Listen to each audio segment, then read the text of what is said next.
ഇന്ന് നിങ്ങളോടൊപ്പം ദൈവത്തെ ആരാധിക്കുവാൻ ഇങ്ങനൊരു അവസരം ദൈവം തന്നതിനായി ഞാൻ ദൈവത്തെ സ്തുതിക്കുന്നു, വാഴ്ത്തുന്നു. പ്രത്യേകിച്ചും ശിനുപാസന് ഇങ്ങനൊരു അവസരം എനിക്ക് തന്നതിനായി ഞാൻ ദൈവത്തെ സ്തുതിക്കുന്നു.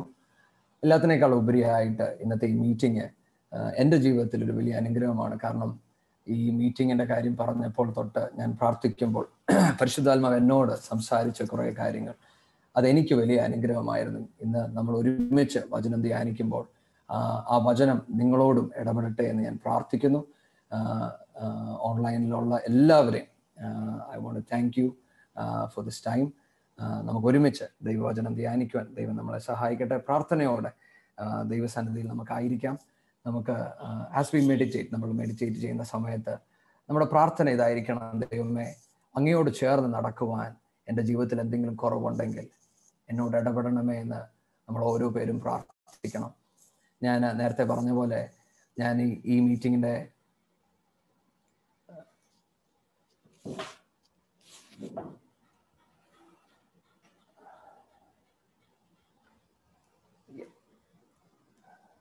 കുഴപ്പമുണ്ടോ? Okay, thank you. ഈ മീറ്റിങ്ങിന് വേണ്ടി ഞാൻ പ്രാർത്ഥിക്കുമ്പോൾ ഞാൻ പറഞ്ഞല്ലോ, പരിശുദ്ധാത്മാവ് എന്നോട് സംസാരിച്ചത് it was A great blessing for me. അതുകൊണ്ട് ഞാൻ വിശ്വസിക്കുന്നു ഇന്ന് ഇവിടെ ആയിരിക്കുന്ന ഓരോ പേരോടും പരിശുദ്ധാത്മാവിനെ സംസാരിക്കാനുണ്ട് എന്ന് ഞാൻ പൂർണ്ണമായും വിശ്വസിക്കുന്നു. നമുക്ക് ഒരുമിച്ച് ദൈവവചനത്തിലോട്ട് സമയമെടുക്കാം. ഞാൻ നോർമലി ഇംഗ്ലീഷാണ് ഞാൻ നോർമലി വായിക്കുന്നത്. അതുകൊണ്ട് there will be a mix of English and Malayalam. I hope അത് കുഴപ്പമില്ല എന്ന് ഞാൻ വിചാരിക്കുന്നു. ഓക്കെ, ഇന്ന് എൻ്റെ ഹൃദയത്തിൽ പരിശുദ്ധാത്മാവ് തന്ന ചിന്ത ഉത്തമഗീതത്തിൽ നിന്നാണ്. പരിശുദ്ധാത്മാവ് എന്നോട് ഇടപെട്ടത്. നമുക്ക് എല്ലാവർക്കും അറിയാം, ഉത്തമഗീതം എന്ന പുസ്തകം പലരും പറയുന്നത് this is one of the hardest book to interpret എന്നാണ് പറയുന്നത്. നമുക്ക് അത് മാത്രമല്ല, യഹൂദന്മാർക്ക് പല ടൈപ്പ് ഓഫ് ഇന്റർപ്രിറ്റേഷൻസ് ഉത്തമഗീതത്തെ കുറിച്ച് പറയുന്നുണ്ട്. യഹൂദന്മാർ പറയുന്നത് it is a book about two lovers. എന്നാൽ വേറൊരു ഇന്റർപ്രിറ്റേഷൻ ഉണ്ട്. It talks about the love of Christ towards the church, സഭയോടുള്ള ക്രിസ്തുവിന്റെ സ്നേഹം. മൂന്നാമത്തെ ഒരു ഇന്റർപ്രിറ്റേഷൻ എന്ന് പറയുന്നത് വിശ്വാസിയും ക്രിസ്തുവുമായിട്ടുള്ള ബന്ധം. അങ്ങനെ 3 ടൈപ്പ് ഓഫ് ഇന്റർപ്രിറ്റേഷൻ ഉത്തമഗീതത്തിൽ നിന്നുണ്ട് എന്നാണ് പലരും പറയുന്നത്. ഈ പുസ്തകത്തെക്കുറിച്ച് ഇവൻ ദാവ് പലരും ഇത് വളരെ ഹാർഡായിട്ടുള്ളൊരു ബുക്കാണ് എന്ന് പറയുമ്പോൾ തന്നെ നമ്മൾ ഈ മിസ്റ്റിക് ഓതേഴ്സ് അല്ലെങ്കിൽ ഈ ഫെനലോൺ എന്നൊക്കെ പറഞ്ഞ ഓതേഴ്സിനെ നമ്മൾ വായിച്ചാൽ അവർ പറയുന്നത് ദൈവത്തോട് ചേർന്ന് നടക്കുവാൻ അവരെ ഏറ്റവും സഹായിച്ച പുസ്തകമാണ് ഉത്തമഗീതം. ഞാൻ അത് പൂർണ്ണമായിട്ടും വിശ്വസിക്കുന്നു. കാരണം നമ്മൾ ദൈവസന്നിധിയിൽ നമ്മൾ ദൈവത്തോട് ചേർന്ന് നടക്കാൻ ആഗ്രഹിക്കുമ്പോൾ പരിശുദ്ധാത്മാവിനോട് നമ്മളോട് സംസാരിക്കാനുള്ള പല രഹസ്യങ്ങളും ഈ പുസ്തകത്തിൻ്റെ അകത്ത് ഇരിപ്പുണ്ട്. നമ്മൾ ഇന്ന് ഒരുമിച്ച് ഈ വചനം ധ്യാനിക്കുമ്പോൾ ദൈവം നമ്മളോട് സംസാരിക്കട്ടെ. I want to start with അതിൻ്റെ ഉത്തമഗീതം, അതിൻ്റെ ഫസ്റ്റ് ചാപ്റ്റർ, അതിൻ്റെ 2ാം വാക്യം തൊട്ട് നമുക്ക് വായിക്കാം. ഞാനിത് ഇംഗ്ലീഷിലാണ് വായിക്കുന്നത്. Let him kiss me with the kisses of his mouth, for thy love is better than wine. അപ്പം അവിടെ പറയുന്നത് ദൈവത്തിൻ്റെ സ്നേഹം വീഞ്ഞിനേക്കാൾ വലുതാണ്. ഇസ്രായേലിനെ കുറിച്ച് പഠിക്കുമ്പോൾ നമുക്കറിയാം, വീഞ്ഞ് കാണിക്കുന്നത് അവരുടെ സമൃദ്ധിയുടെ കാലമാണ്. അപ്പം ഈ പുസ്തകത്തിൻ്റെ അകത്ത് നിന്ന് നമ്മൾ പഠിക്കുന്നത് എന്താണെന്ന് ചോദിച്ചാൽ, ഞാൻ ഇത് ധ്യാനിക്കുമ്പോൾ എൻ്റെ ഹൃദയത്തിൽ വന്ന ഒരു ചിന്തയും കൂടെ ഇതായിരുന്നു: ഈ ഒരു ബാക്ക്സ്ലിഡൻ ആയിട്ടുള്ള ഒരാൾ, ദൈവത്തെ അറിയാവുന്ന ഒരാൾ, ഞാൻ പറഞ്ഞത് ഇതൊരു ബിലീവറും ക്രിസ്തുവുമായിട്ടുള്ള ബന്ധമാണ്. പക്ഷെ ഒരു ന്യൂ ബിലീവറിന് ഈ പുസ്തകത്തിൽ നിന്നൊന്നും മനസ്സിലാകത്തില്ല. ഒരു പുതിയ വിശ്വാസിക്ക് ഇത് മനസ്സിലാകത്തില്ല. എന്നാൽ ദൈവത്തിന്റെ സ്നേഹം രുചിച്ചറിഞ്ഞ ഒരാൾ, ദൈവസ്നേഹം എന്താണ് എന്ന് തിരിച്ചറിഞ്ഞ ഒരാൾ, അങ്ങനെയുള്ള ഒരാളാണ് ഇത് സംസാരിക്കുന്നത്. That is why you see ഇങ്ങനെ പറയുന്നത്, the love is better than wine എന്ന് പറഞ്ഞാൽ എൻ്റെ സമൃദ്ധിയുടെ കാലത്തും ദൈവത്തിന്റെ സ്നേഹമാണ് എനിക്ക് ഏറ്റവും വലുത്. മറ്റൊരർത്ഥത്തിൽ ഞാൻ പറഞ്ഞല്ലോ, this is A person who has moved away from God. ദൈവത്തിൽ നിന്ന് മാറിയ ഒരു മനുഷ്യൻ. തൻ്റെ ജീവിതത്തിൽ തനിക്ക് സമൃദ്ധി അല്ലാത്തൊരു കാലമുണ്ടായിരുന്നു, സമൃദ്ധി ഉള്ള ഒരു കാലമുണ്ട്. പക്ഷേ സമൃദ്ധി അല്ലാത്ത കാലത്തും സമൃദ്ധിയുള്ള കാലത്തും ദൈവത്തിന്റെ സ്നേഹമാണ് തനിക്ക് ഏറ്റവും വലുതായി താൻ കാണുന്നത്. ഇന്ന് നമ്മൾ ഈ വചനം ധ്യാനിക്കുമ്പോൾ നമുക്ക് നമ്മളോട് ചോദിക്കേണ്ട ഒരു ചോദ്യമുണ്ട്: സമൃദ്ധിയുടെ കാലത്ത് നമ്മൾ സമൃദ്ധിയിലാണോ നമ്മുടെ കണ്ണിരിക്കുന്നത്, അതോ നമ്മളെ അനുഗ്രഹിച്ച ദൈവത്തിലാണോ നമ്മുടെ കണ്ണിരിക്കുന്നത്? നമുക്ക് എല്ലാവർക്കും നമ്മുടെ ജീവിത യാത്രയ്ക്കകത്ത്, ഈ ക്രിസ്ത്യൻ ലൈഫിൻ്റെ അകത്ത് നമുക്കൊരു ഡൗൺ ഉണ്ടെങ്കിൽ നമുക്കൊരു അപ്പുമുണ്ട്. പക്ഷെ പലപ്പോഴും നമ്മൾ താഴോട്ട് പോകുന്ന സമയത്ത് നമ്മൾ ദൈവസന്നിധിയിൽ നിലവിളിക്കാറുണ്ട്. ദൈവം ഒരു അത്ഭുത വഴി തുറക്കണം, എനിക്കൊരു ബ്രേക്ക് ത്രൂ വരണം എന്നൊക്കെ നമ്മൾ പ്രാർത്ഥിക്കാറുണ്ട്. ആ സമയങ്ങളിൽ നമ്മൾ ദൈവത്തോട് പല നിയമങ്ങൾ വെക്കാറുണ്ട്. നമ്മൾ ദൈവത്തോട് പറയാറുണ്ട്, പക്ഷെ നീ എന്നെ അനുഗ്രഹിക്കുമെങ്കിൽ ഞാൻ നിന്നോട് ചേർന്ന് ഇങ്ങനെ നടക്കാം. പക്ഷെ ഇന്ന് ഈ വചനം ധ്യാനിക്കുമ്പോൾ നമ്മുടെ ഹൃദയത്തെ ഒന്നുകൂടെ ശോധന ചെയ്യണം. ഈ സമൃദ്ധിയുടെ കാലത്ത് ദൈവത്തിന്റെ സ്നേഹമാണോ നമുക്ക് ഏറ്റവും വലുത്? ഇതെങ്ങനെ നമുക്ക് തിരിച്ചറിയാൻ പറ്റും? നമ്മുടെ സംസാരത്തിൽ, നമ്മുടെ ഭാവത്തിൽ ഒക്കെയും ദൈവസ്നേഹം വെളിപ്പെടുന്നില്ല എങ്കിൽ സമൃദ്ധിയുടെ കാലത്ത് നമ്മൾ ദൈവത്തെ അറിയുന്നില്ല എന്നുള്ളത് അർത്ഥം. ഞാൻ സാധാരണ പറയാറുണ്ട്, നമുക്ക് കഷ്ടതയുടെ കാലത്ത് ദൈവമേ നിന്റെ ഹിതം എന്ത് എന്ന് ചോദിക്കേണ്ട ആവശ്യമില്ല. പക്ഷെ സമൃദ്ധിയുടെ കാലത്ത് നമ്മൾ ദൈവത്തോട് എപ്പോഴും ചോദിക്കണം, പിതാവേ നിന്റെ ഹിതം എന്താണെന്ന്.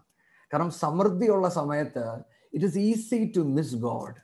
ദൈവത്തെ മിസ് ചെയ്യാൻ ഭയങ്കര എളുപ്പമാണ്. പക്ഷെ കഷ്ടതയുടെ നടുവിൽ കൂടെ നമ്മൾ പോകുമ്പോൾ നമ്മൾ എപ്പോഴും ഇടുക്കമായ ഒരു അവസ്ഥയാണ്. ദൈവം തന്നെ പറഞ്ഞു, യേശു തന്നെ പറഞ്ഞ എന്തുവാ, നമ്മൾ ഇടുക്കമുള്ള വഴിയിലാണ് നമ്മൾ പോകുന്നത്, അല്ലേ? അപ്പം ഇടുക്കമുള്ള വഴിയിൽ നമ്മൾ നഷ്ടപ്പെടുത്തില്ല. പക്ഷെ സമൃദ്ധിയുടെ കാലത്ത് there are times നമ്മുടെ കാഴ്ചയ്ക്ക് നഷ്ടം വരാൻ സാധ്യതയുണ്ട്. എന്നാൽ ഇന്ന് നമ്മൾ ഈ വചനം ധ്യാനിക്കുമ്പോൾ നമുക്ക് നമ്മളെ ഒന്നുകൂടി ശോധന ചെയ്യാം. നമ്മുടെ കൺഫെഷൻ ഇതാണോ? എൻ്റെ സമൃദ്ധിയുടെ കാലത്ത് ദൈവം നിന്റെ സ്നേഹമാണ് എനിക്ക് ഏറ്റവും വലുത് എന്ന് പറയാൻ നമുക്കിടയാകട്ടെ.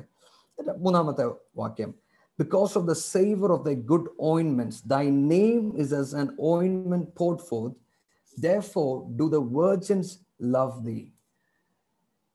ഇന്ന് എന്നെ കേൾക്കുന്നവരൊക്കെ മിഡിൽ ഈസ്റ്റ് ആ സൈഡിൽ നിന്ന് കേൾക്കുന്നത് കൊണ്ട് ഐ ബിലീവ് നിങ്ങൾക്ക് പെർഫ്യൂമിനെ കുറിച്ച് ഞാൻ എടുത്തു പറയേണ്ട ആവശ്യമില്ല. അത്ര it is a very powerful perfume ആണ്, അല്ലേ? It last for a long time. ഇവിടെ പറയുന്നത് ക്രിസ്തുവിന്റെ നാമം ഇറ്റ്സ് ലൈക്ക് എ പെർഫ്യൂം. ഹല്ലേലൂയ. വാട്ട് ഡസ് ദാറ്റ് മീൻ എന്ന് പറഞ്ഞാൽ എന്തുവാ? നമ്മുടെയൊക്കെ ജീവിതത്തിൽ നമ്മൾ ക്രിസ്തുവിനോട് ചേർന്ന് നടക്കുമ്പോൾ നമ്മൾ ക്രിസ്തുവിന്റെ നാമത്തെ അറിയുക എന്നുള്ളത് ഒരു വലിയ കാര്യമാണ്. പക്ഷേ ആ ക്രിസ്തുവിന്റെ നാമം നമ്മുടെ ജീവിതത്തിൽ ഒരു വെളിപ്പാടായി മാറുമ്പോൾ it becomes a perfume in your life. മറ്റൊരർത്ഥത്തിൽ let me give you an example. അബ്രഹാമിന്റെ ജീവിതത്തെ കുറിച്ച് നമ്മൾ വായിക്കുകയും പഠിക്കുകയും ചെയ്യുമ്പോൾ നമുക്ക് എല്ലാവർക്കും അറിയാവുന്ന ഒരു കാര്യമാണ്. അബ്രഹാമിനോട് ദൈവം പറഞ്ഞു, നിന്റെ ഏകപുത്രനെ പോയി യാഗം കഴിക്കാൻ പറഞ്ഞു.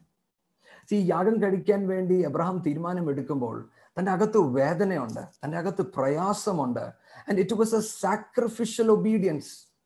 അത് സന്തോഷത്തോടുള്ള ഒരു അനുസരണയാണെന്ന് ഞാൻ വിശ്വസിക്കുന്നില്ല. It was an obedience out of sacrifice.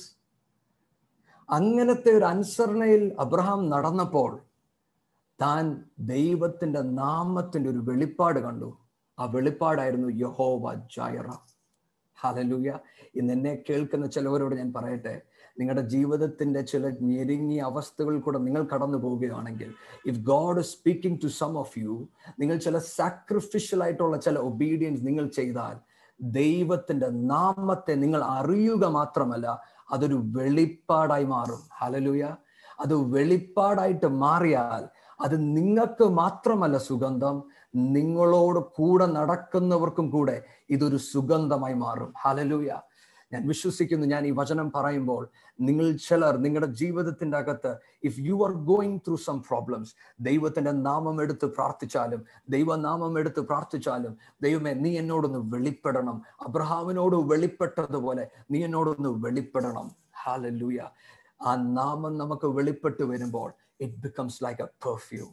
Hallelujah. ഒരു വിശ്വാസിയുടെ പെർഫ്യൂം എന്ന് പറയുന്നത് ദൈവത്തോട് ചേർന്ന് നടക്കുന്ന സാക്ഷിയാണ്. ഹല്ലേലൂയ. നമ്മൾ പള്ളിയിൽ വരുന്നതോ നമ്മൾ പ്രസംഗിക്കുന്നതിനേക്കാൾ ഏറ്റവും വലിയ സാക്ഷിയാണ് ഞാൻ എൻ്റെ ദൈവത്തോട് ചേർന്ന് നടന്നപ്പോൾ അവൻ്റെ നാമം എനിക്ക് വെളിപ്പെടുത്തി. ഹല്ലേലൂയ.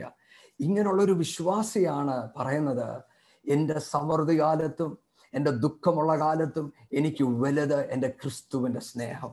ഹല്ലേലൂയ. ഇന്ന് നമ്മൾ ഈ വചനം ധ്യാനിക്കുമ്പോൾ ഇതാകട്ടെ നമ്മുടെ പ്രാർത്ഥന. ദൈവമേ നിന്നെ തന്നെ എനിക്കൊന്ന് വെളിപ്പെടുത്തി തരണമേ, നിന്നെ തന്നെ എനിക്കൊന്ന് വെളിപ്പെടുത്തി തരണമേ. നാലാമത്തെ വാക്യത്തിലോട്ട്, അതാണ് ഇന്ന് നമ്മൾ ചിന്തിക്കാൻ പോകുന്ന വാക്യം. But before we go there, 5ഉം 6ഉം ഞാനൊന്ന് വായിക്കാം.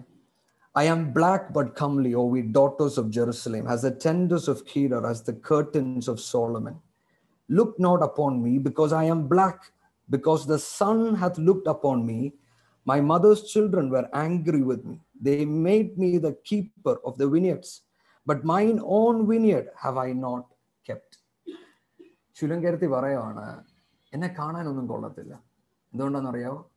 ഞാൻ വേല ചെയ്യുമായിരുന്നു. എൻ്റെ അമ്മയുടെ മക്കള് അവരുടെ വിനിയേഡ്സ് നോക്കുവാൻ എന്നെ ഏൽപ്പിച്ചിരിക്കുമായിരുന്നു. പക്ഷെ ഞാൻ എൻ്റെ വിനിയേഡ്സ് ഞാൻ നോക്കിയില്ല. ഞാനിത് ധ്യാനിക്കുമ്പോൾ എൻ്റെ ഹൃദയത്തിൽ പരിശുദ്ധാത്മാവ് പറഞ്ഞൊരു വാക്കിതായിരുന്നു. നമ്മുടെയൊക്കെ ജീവിതത്തിൽ നമ്മൾ ക്രിസ്തുവുമായിട്ട് നടന്നു വരുമ്പോൾ, ഞാൻ പറഞ്ഞു, ദൈവവുമായിട്ട് നമ്മൾ നടന്നു വരുന്ന സമയത്ത് ഇതൊരു സിംഗിൾ അല്ലെങ്കിൽ ഒരു ഇൻഡിവിജ്വൽ റിലേഷൻഷിപ്പ് അല്ല. ദൈവവുമായിട്ടുള്ള നമ്മുടെ ബന്ധം നമ്മളെ കൊണ്ട് അടുപ്പിക്കുന്നത് സഭയിലോട്ടാണ്, അല്ലെങ്കിൽ ദൈവത്തിന്റെ കുടുംബത്തിലോട്ടാണ്. ഇതുകൊണ്ട് ഇവിടെ പറയുന്നത് അമ്മയുടെ മക്കൾ, mother. For us it shows the church, സഭ. പലപ്പോഴും നമുക്കറിയാം, പലരും എന്നോട് ചേർന്ന് ടെസ്റ്റിഫൈ ചെയ്യുന്ന ഒരു കാര്യമുണ്ട്. സഭയ്ക്കകത്ത് വന്ന് സഭയിലെ ചില കാര്യങ്ങൾ കണ്ട് ചിലർ മടങ്ങി പോകുന്നവരുണ്ട്. നമ്മൾ ചിലവരെ സഭയിലോട്ട് കൊണ്ടുവരുന്നത് അവർ ദൈവത്തെ അറിയാൻ വേണ്ടി. പക്ഷെ ചിലർ സഭയ്ക്കകത്ത് വന്നിട്ട് സഭയിലെ ചില കാര്യങ്ങൾ കണ്ടിട്ട് അവർ മടങ്ങി പോകുന്നവരുണ്ട്. ദൈവവചനം പറയാൻ നോക്കിക്കേ, ഞാൻ അങ്ങനെ എൻ്റെ ബ്രദേഴ്സിന്റെ വിനിയാർഡ്സ് നോക്കുമായിരുന്നു. പക്ഷേ പലരും സഭ വിട്ടുപോകുമ്പോൾ സഭയെ കുറ്റം പറഞ്ഞുവെങ്കിൽ ശൂലേംകാരിക്കൊരു വെളിപ്പാടുണ്ട്. അതെന്താണെന്നറിയോ? ഞാൻ എൻ്റെ തോട്ടത്തെ ശ്രദ്ധിച്ചില്ലെന്നുള്ളൊരു വെളിപ്പാട്. ഹല്ലേലൂയ. ദൈവമക്കളെ, പലപ്പോഴും പലർക്കും ചൂണ്ടുവാനുള്ളത് മറ്റു പലരെയാണെങ്കിൽ ദൈവവചനം പറയുവാണ്, നീ നിന്റെ തോട്ടം ശ്രദ്ധിക്കാത്തത് കൊണ്ടാ നീ വീണു പോകുന്നത്. ഇന്ന് നമ്മൾ സൂം മീറ്റിംഗ് ആണ് കൂടുതലും. അതുകൊണ്ട് ഇന്ന് സഭായോഗം എന്നൊക്കെ പറയുന്നത് കുറച്ചൊരു ഫാർ അവേ ഒരു ഇൻഫർമേഷൻ ആയി തുടങ്ങി. ഇന്ന് പലർക്കും ഇഷ്ടമാണ് ഇങ്ങനത്തെ സൂം മീറ്റിംഗ്. കാരണം ഏത് സൂം മീറ്റിങ്ങിൻ്റെ അകത്ത് നമുക്ക് കയറാൻ പറ്റും, നമുക്ക് ഇഷ്ടമുള്ള പോലെ വചനം കേൾക്കാൻ പറ്റും. പക്ഷെ ഞാനൊരു കാര്യം പറയട്ടെ, സഭായോഗം അല്ലെങ്കിൽ the church is built by God. ദൈവത്തോട് ഞാൻ ചേർന്ന് നടക്കുമ്പോൾ ആ നടപ്പിൽ ദൈവം എന്നെ എത്തിച്ചേർക്കുന്നത് സഭയിലാണ്. കാരണം എൻ്റെ വളർച്ച ഇരിക്കുന്നത് സഭയിലാണ്. അതുകൊണ്ട് ദൈവം പാരബിൾ പറഞ്ഞപ്പം നമുക്ക് എല്ലാവർക്കും പരിചിതമായതുകൊണ്ട് ഞാൻ ആ പാരബിൾ എടുക്കുന്നില്ല. Parable of the wheat and the TARS. ഇത് ഈ ഗോതമ്പും ടാർസിന്റെയും ആ പാരബിൾ പറയുമ്പം യേശുപ്പച്ചൻ പറയുവാണ്, ഒരാൾ നല്ല വിത്തിട്ടു. ആ വിത്ത് ഇട്ട് കഴിഞ്ഞപ്പോൾ ദുഷ്ടൻ വന്ന് അതിനോട് ചേർന്ന് ടാർസും വിതച്ചു. അപ്പൊ ഇത് കണ്ടുകൊണ്ട് നിന്ന് സെർവൻസ് പറയുവാണ്, അപ്പച്ച ഇത് എടുത്ത് കളയട്ടെ. അപ്പച്ചൻ പറയുന്നത് എന്തുവാ? ഇത് ഒരുമിച്ച് വളരട്ടെ. ഹല്ലേലൂയ. മറ്റൊരർത്ഥത്തിൽ in the church you will see all type of people. എല്ലാം പെർഫെക്റ്റ് ആൾക്കാരല്ല സഭയ്ക്കകത്ത് വരുന്നത്. D.L. മൂഡി കുറിച്ച് ഞാൻ വായിക്കുമ്പോൾ, D.L. മൂഡി ഒരിക്കൽ താൻ സെർമൺ പ്രീച്ച് ചെയ്ത് ഇറങ്ങി വരുമ്പോൾ ഒരു സ്ത്രീ തന്നോട് ചോദിച്ചു, you been preaching in a lot of churches, have you seen a perfect church? അപ്പോൾ D.L. മൂഡി പറഞ്ഞു, no, I have seen a perfect church. Have you seen a perfect church? പുള്ളിക്കാരത്തി പറഞ്ഞു, ഇല്ല. അപ്പോൾ D.L. മൂഡി പറഞ്ഞു, കണ്ടുപിടിക്കുമ്പോൾ എന്നെ കൂടെ അറിയിക്കണേ. കാരണം there is no perfect church. See, a church cannot be perfect because we all are not perfect. The church is perfect because Christ is the head of the church. അത്രയേ ഉള്ളൂ. നമ്മളെല്ലാവരും സഭയ്ക്കകത്ത് വരുമ്പോൾ സഭയ്ക്കകത്ത് there are problems. See, അത് തന്നെ ബൈബിളിനകത്ത് പറയുന്നത്. The wheat and the tares, they grow together. പക്ഷേ നമ്മൾ സഭയ്ക്കകത്താകുമ്പോൾ ഈ പ്രശ്നത്തിന്റെ നടുവിലും ക്രിസ്തുവിലാണ് എൻ്റെ മുഖം ഇരിക്കുന്നതെങ്കിൽ, എൻ്റെ തോട്ടത്തിൽ എൻ്റെ നാഥൻ നടക്കുന്നുണ്ടെങ്കിൽ, ഞാൻ എന്ത് പ്രശ്നത്തിൽ കൂടെ കടന്നു പോയാലും ദൈവം എന്നെ ആക്കിയെടുത്ത് ഞാൻ നിലനിൽക്കും. ഹല്ലേലൂയ. ഇന്ന് എന്നെ കേൾക്കുന്ന ചിലവരോട് ഞാൻ പറയട്ടെ, please do not jump from one church to another church. Please do not. ഒരു സഭയിൽ നിന്ന് മറ്റൊരു സഭയിൽ ഒരു പ്രശ്നം വരുമ്പോൾ അടുത്ത സഭയിലോട്ട്. അത് ദൈവം നമ്മളിൽ നിന്ന് ആഗ്രഹിക്കുന്നതല്ല. ഈ ദൈവം നമ്മളെ ഒരിടത്ത് നട്ടുപിടിപ്പിക്കുമ്പോൾ അവിടെ ആവശ്യമുള്ള വളർച്ചയ്ക്ക് വേണ്ടിയാണ് നിർത്തിയിരിക്കുന്നത്. അത് മെച്യൂരിറ്റിയിലോട്ട് വന്നെങ്കിൽ മാത്രമേ ദൈവത്തിന്റെ പ്രവൃത്തി നമ്മളിൽ കൂടെ വെളിപ്പെടുത്തി എടുക്കാൻ പറ്റത്തുള്ളൂ. ഹല്ലേലൂയ. ഇന്ന് എന്നെ കേൾക്കുന്ന ഓരോ പേരോട് ഞാൻ പറയട്ടെ, നിങ്ങൾ സഭ മുഖാന്തരം ഏതെങ്കിലും ഒരു വിശ്വാസി നിങ്ങളോടൊന്ന് മുഖം കറുപ്പിച്ചു എന്നുള്ളതിൽ നിങ്ങളുടെ വിഷമം അകത്ത് കിടപ്പുണ്ടെങ്കിൽ, today the word for you is, നിങ്ങളുടെ തോട്ടത്തെ ഒന്ന് ശ്രദ്ധിച്ചാലും, മറ്റുള്ളവരെ നിങ്ങൾ ശ്രദ്ധിക്കാതെ നിങ്ങളുടെ ആത്മീയ ജീവിതത്തെ ശ്രദ്ധിച്ചാലും ശൂലാം കേരിക്ക് കിട്ടിയ ആ വെളിപ്പാട് നമ്മുടെ അകത്ത് വരട്ടെ. കാരണം നമുക്ക് എൻ്റെ തോട്ടത്തെ ഞാൻ ശ്രദ്ധിച്ചാൽ മറ്റുള്ളവർ എന്നോട് എന്തു പറഞ്ഞാലും എന്നെ ആശ്വസിപ്പിക്കുന്ന ഒരു ക്രിസ്തു എൻ്റെ ജീവിതത്തിൽ വെളിപ്പെടും. ഹല്ലേലൂയ. പലപ്പോഴും പലരും ചർച്ചിൻ്റെ അകത്ത് വരുമ്പോൾ എല്ലാവരും എന്നോട് നന്നായി ഇടപെടണമെന്ന് ഞാൻ ചിന്തിക്കുന്നത്. ചിലവരെ ദൈവം ഏൽപ്പിച്ചിരിക്കുന്നത് എന്നെ പണിയുവാൻ വേണ്ടിയാ. ചിലവർ ചിലപ്പം ദേഷ്യപ്പെടുന്നത് എന്നെ പണിയുവാൻ വേണ്ടിയാ. അത് നമ്മൾ എപ്പോഴും മനസ്സിലാക്കണം. ഞാൻ ഓർക്കുന്നുണ്ട് ഒരിക്കൽ എൻ്റെ ജീവിതത്തിൽ when I was going through a trouble, ഞാൻ അപ്പച്ചനോട് പറഞ്ഞു, അപ്പച്ച, why is there a lot of problems? നമ്മുടെ നോർമൽ ബിഹേവിയർ ആണ് നമ്മൾ പ്രതികരിക്കുക എന്നുള്ളത്, അല്ലേ? ഒരാൾ നമ്മളോട് എന്തെങ്കിലും ഇടപെടും, നമ്മൾ പെട്ടെന്ന് പ്രതികരിക്കും. അന്ന് പരിശുദ്ധാത്മാവ് എന്നോട് പറഞ്ഞു, ജസ്നെ, നീ പ്രതികരിക്കരുത്. നീ പ്രതികരിച്ചാൽ നിന്റെ മേലൊരു പണി ഏൽപ്പിച്ച ആള് വിട്ടിട്ടങ്ങ് പോകും. അപ്പൊ പണി ഇടയ്ക്ക് വെച്ച് നിന്നു പോകും. ഞാൻ പറയാൻ നിങ്ങൾക്ക് മനസ്സിലാവുന്നുണ്ടോ? ഇന്ന് നിങ്ങൾ ചിലർ ദൈവം ചില പണി നടത്തുന്നുണ്ടെങ്കിൽ ദൈവത്തെ ഒന്ന് സ്തുതിക്കാമോ? ദൈവത്തോട് പറയാമോ, അപ്പച്ച, നീ എന്നെ പണിയുന്നതിനായി സ്തോത്രം. ഹല്ലേലൂയ. നീ എൻ്റെ ജീവിതത്തിൽ പണിയുന്നതിനായി സ്തോത്രം. നമ്മൾ ദൈവത്തിന്റെ സ്നേഹം ഇങ്ങനെയാണ് നമ്മൾ പഠിക്കുന്നത്. only when God moves in our life. പലപ്പോഴും ദൈവം നമ്മുടെ കൂടെ പ്രവർത്തിക്കണമെന്ന് നമ്മൾ ആഗ്രഹിക്കുമ്പോൾ എത്ര ആഴത്തിൽ ദൈവം പണിയുന്നോ അത്ര ആഴത്തിലെ ദൈവത്തിന് നമ്മളിൽ കൂടെ പ്രവർത്തിക്കാൻ പറ്റത്തുള്ളൂ. ഹല്ലേലൂയ. ഞാൻ പറയുന്നത് നിങ്ങൾ മനസ്സിലാക്കുന്നെന്ന് ഞാൻ വിശ്വസിക്കുന്നു. 4ാമത്തെ വാക്യത്തിലോട്ട് നമുക്ക് വരാം. Draw me, we will run after thee. ഇതായിരുന്നു പരിശുദ്ധാത്മാവ് എന്നോട് ഹൃദ്യമായി ഇടപെട്ട ഒരു വാക്യം. Draw me, we will run after thee. ഈ വാക്യം പറയുന്നത്, ശൂലംകരത്തി പറയുന്നത്, അപ്പച്ച, യു ഡ്രോ മീ, അങ്ങ് എന്നെ അങ്ങേരോട്ട് അടുപ്പിച്ചാലും. ദ ട്രൂ സ്പിരിച്വാലിറ്റി എന്ന് പറയുന്നത് ദൈവം എന്നെ അടുപ്പിക്കുന്നതാണ്. ഇത് ഞാൻ ധ്യാനിക്കുന്ന സമയത്ത് പരിശുദ്ധാത്മാവ് എൻ്റെ ഹൃദയത്തിൽ ഇടപെട്ട ഒരു കാര്യമാണ്. പലപ്പോഴും നമ്മുടെ ആത്മീയ ജീവിതം എന്ന് പറയുന്നത് നമ്മൾ ദൈവത്തോട് ചെല്ലുവാണ്. We go to God, we speak to God and then we go. പക്ഷെ ഇവിടെ the word is draw me. ദൈവമേ, നീ എന്നെ അങ്ങയുടെ സന്നിധിയിലോട്ട് അടുപ്പിച്ചാലും. ഇതിനാധാരമായ ഒരു വാക്യം എടുത്താൽ Psalm 65 verses 4, സങ്കീർത്തനം 65 അതിന്റെ 4-ാം വാക്യം.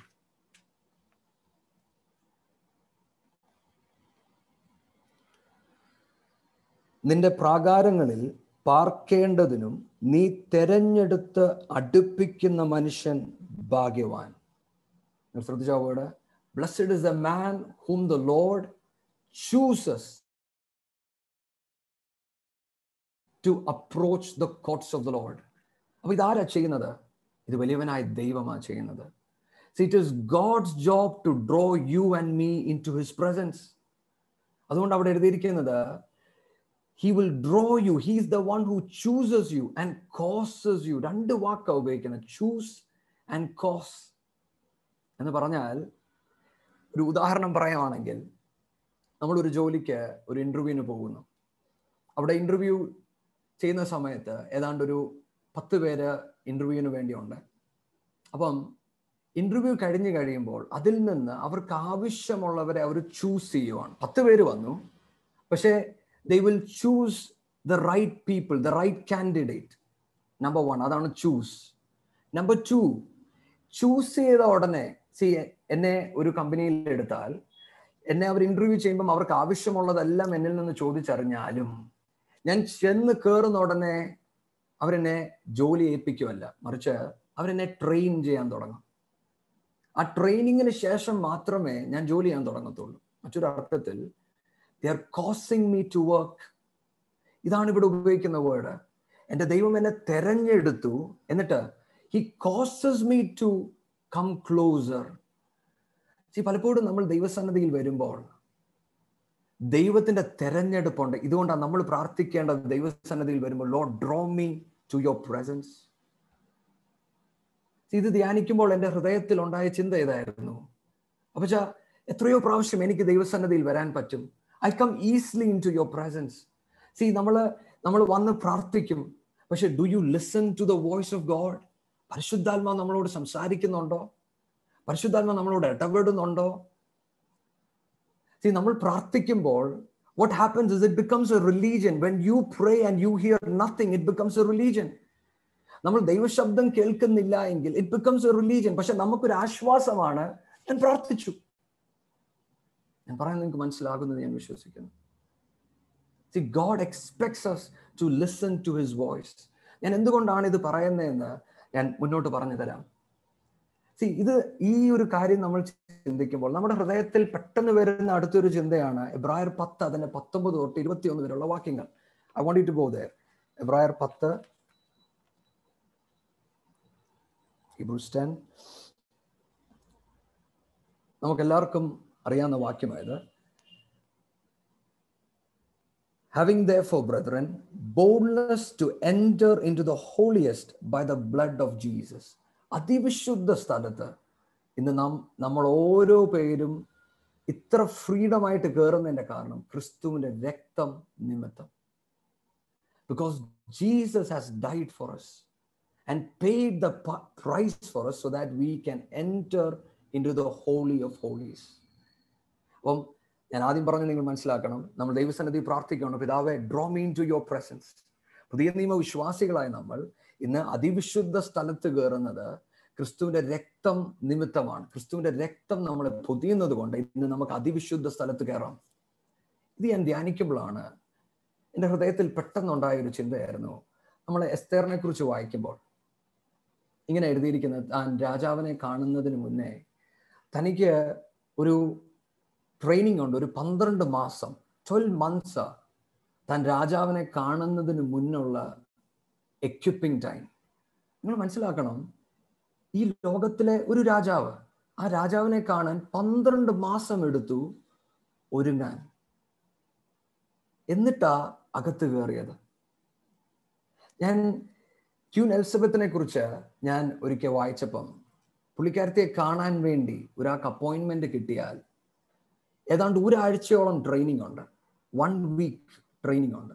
ആ ട്രെയിനിങ്ങിൻ്റെ അകത്ത് പഠിപ്പിക്കുന്നത് പുള്ളിക്കാരത്തിയോട് എങ്ങനെ ഇടപെടണം, എങ്ങനെ ഡ്രസ് കോഡ് ഉൾപ്പെടെ എല്ലാം അവർ പറഞ്ഞു കൊടുക്കും. ഇത് അനുസരിച്ച് മാത്രമേ ക്യൂൻ എലിസബത്തിന്റെ അടുത്ത് ചെല്ലാൻ പറ്റത്തുള്ളൂ.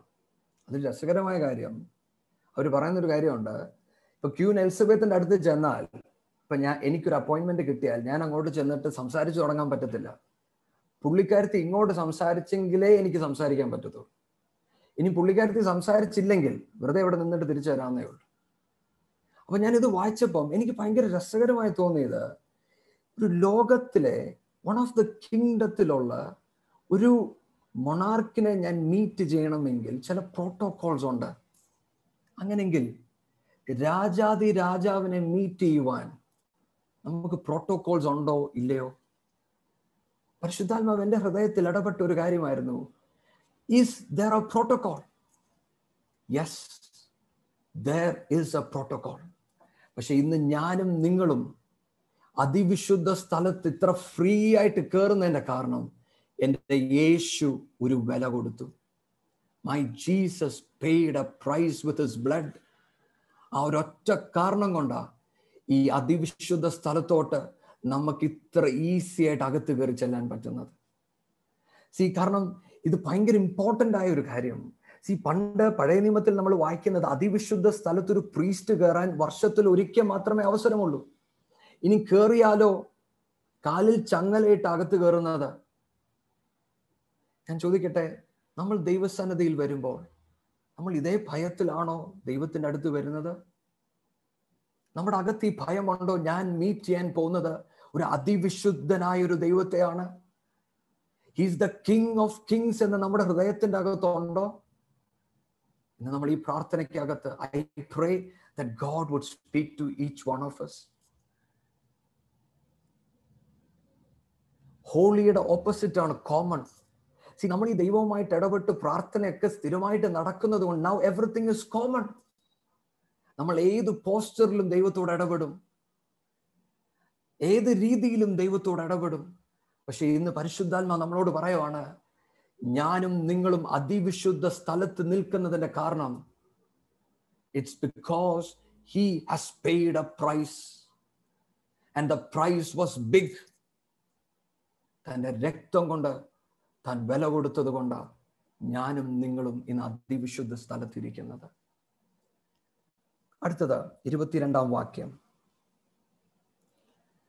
Let us draw near with a true heart in full assurance of faith, having our hearts sprinkled from an evil conscience and our bodies washed with pure water.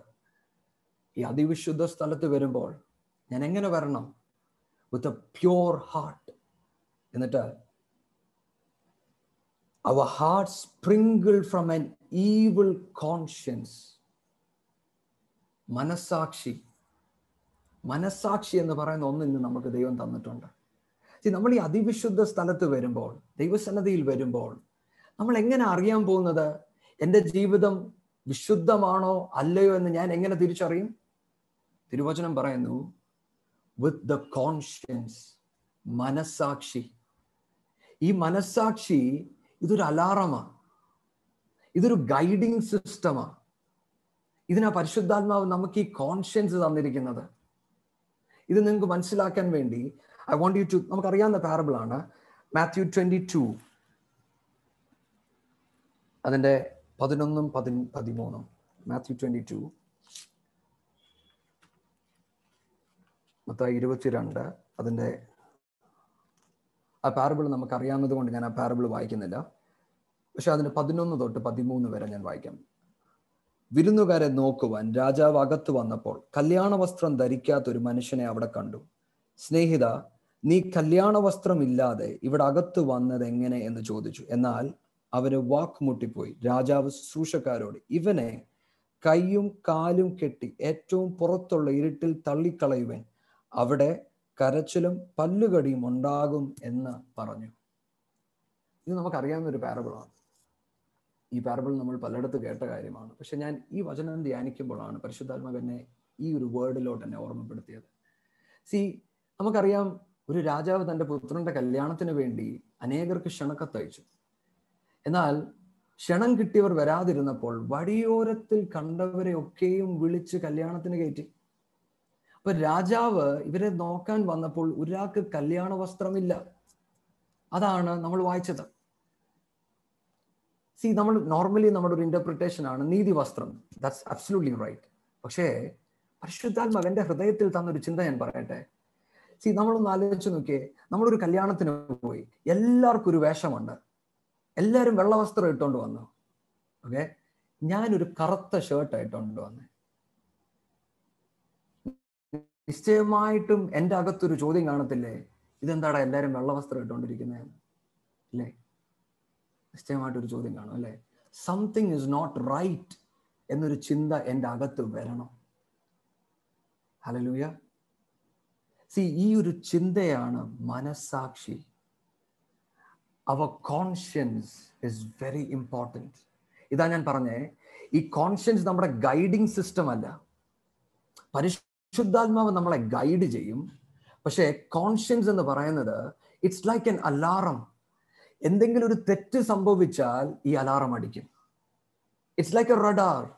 എന്തെങ്കിലും ഒരു പ്രശ്നം ഉണ്ടാകുന്ന കണ്ടാൽ ഉടനെ ഇതിന്റെ അലാറം അടിക്കും. നിശ്ചയമായിട്ടും ഈ കല്യാണത്തിന് വന്ന മനുഷ്യനും ഈ ഒരു അലാറം അടിച്ചു കാണും. പക്ഷെ ആ സമയത്ത് പുള്ളി വിചാരിച്ചു കാണും, അതൊന്നും കുഴപ്പമൊന്നുമില്ല. ദൈവമക്കളെ, നമ്മൾ ഈ വചനം ധ്യാനിക്കുമ്പോൾ I pray that God will speak to us on this side. വിശുദ്ധമായ മനസാക്ഷിയുടെ ആവശ്യകത നമുക്കുണ്ട്. ഇല്ലായെങ്കിൽ അതിവിശുദ്ധ സ്ഥലത്ത് നമ്മൾ കയറിയിട്ടും ദൈവത്തിൽ നിന്ന് നമ്മൾ മാറിപ്പോകും. നിങ്ങൾ നോക്കണം, ഈ വാക്യം പറയും, നിങ്ങൾ നോക്കിക്കേ, വിളിക്കപ്പെട്ടവർ അനേകർ, തെരഞ്ഞെടുക്കപ്പെട്ടവരോ ചുരുക്കം. ഈ വചനം പറയുന്നത് കല്യാണ സദ്യക്ക് കയറിയിരുന്നു. പക്ഷേ 13-ാമത്തെ വാക്യം പറയുന്നത് കൈയും കാലും കെട്ടി ഏറ്റവും പുറത്തുള്ള ഇരുട്ടിൽ തള്ളിക്കളയുവേൻ. ഹല്ലേലൂയ. ദൈവമക്കളെ, ദൈവത്തെ അറിഞ്ഞിട്ടും നമ്മൾ ദൈവത്തിൽ നിന്ന് മാറിപ്പോയാൽ അതിനേക്കാളും വലിയൊരു വേദന മറ്റൊന്നുമില്ല. അതിനാ ദൈവം നമുക്ക് ഇങ്ങനെ ഒരു ഗൈഡിങ് സിസ്റ്റം തന്നത്, a holy conscience, a pure conscience. ഇതിനെക്കുറിച്ചാണ് പൗലോസ് 1 തിമോത്തിക്കകത്ത് പറയുന്നത്. 1 Timothy 3:9. 1 തിമോത്തി 3 അതിന്റെ 9-ാം വാക്യം.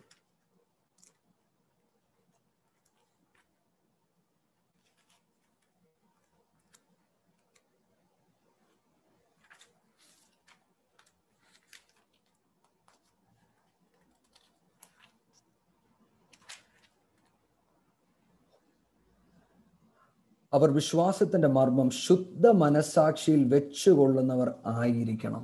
നോക്കിക്കേ, അവർ വിശ്വാസത്തിന്റെ മർമ്മം ശുദ്ധ മനസാക്ഷിയിൽ വെച്ചുകൊള്ളുന്നവർ ആയിരിക്കണം. അപ്പൊ നമ്മൾ എങ്ങനെയുള്ളവരായിരിക്കണം? ശുദ്ധ മനസാക്ഷി, അല്ലെങ്കിൽ എ പ്യൂർ കോൺഷ്യൻസ്. വൈ? നമ്മുടെ വിശ്വാസം, the mystery of faith is in this conscience. നമ്മുടെ കോൺഷ്യൻസ് തെറ്റിപ്പോയാൽ നമ്മൾ വിശ്വാസത്തിൽ നിന്ന് തന്നെ അകന്നു പോകും. ഇതാ ദൈവവചനം നമ്മളെ പഠിപ്പിക്കുന്നത്. നിശ്ചയമായിട്ട് നമുക്കൊരു ചോദ്യമുണ്ട്, how can I have A pure conscience? എങ്ങനെ എനിക്കൊരു വിശുദ്ധ അല്ലെങ്കിൽ പ്യൂർ മനസാക്ഷി എങ്ങനെ എനിക്കുണ്ടാകും? നമ്പർ 1, 1 John 1 അതിന്റെ 7-ാം വാക്യം. 1 John 1:7. 1 യോഹന്നാൻ 1 അതിന്റെ 7-ാം വാക്യം. അവൻ വെളിച്ചത്തിൽ ഇരിക്കുന്നത് പോലെ നാം വെളിച്ചത്തിൽ നടക്കുന്നു എങ്കിൽ നമുക്ക് തമ്മിൽ കൂട്ടായ്മയുണ്ട്. അവന്റെ പുത്രനായ യേശുവിന്റെ രക്തം സകല പാപവും പോക്കി നമ്മെ ശുദ്ധീകരിക്കുന്നു.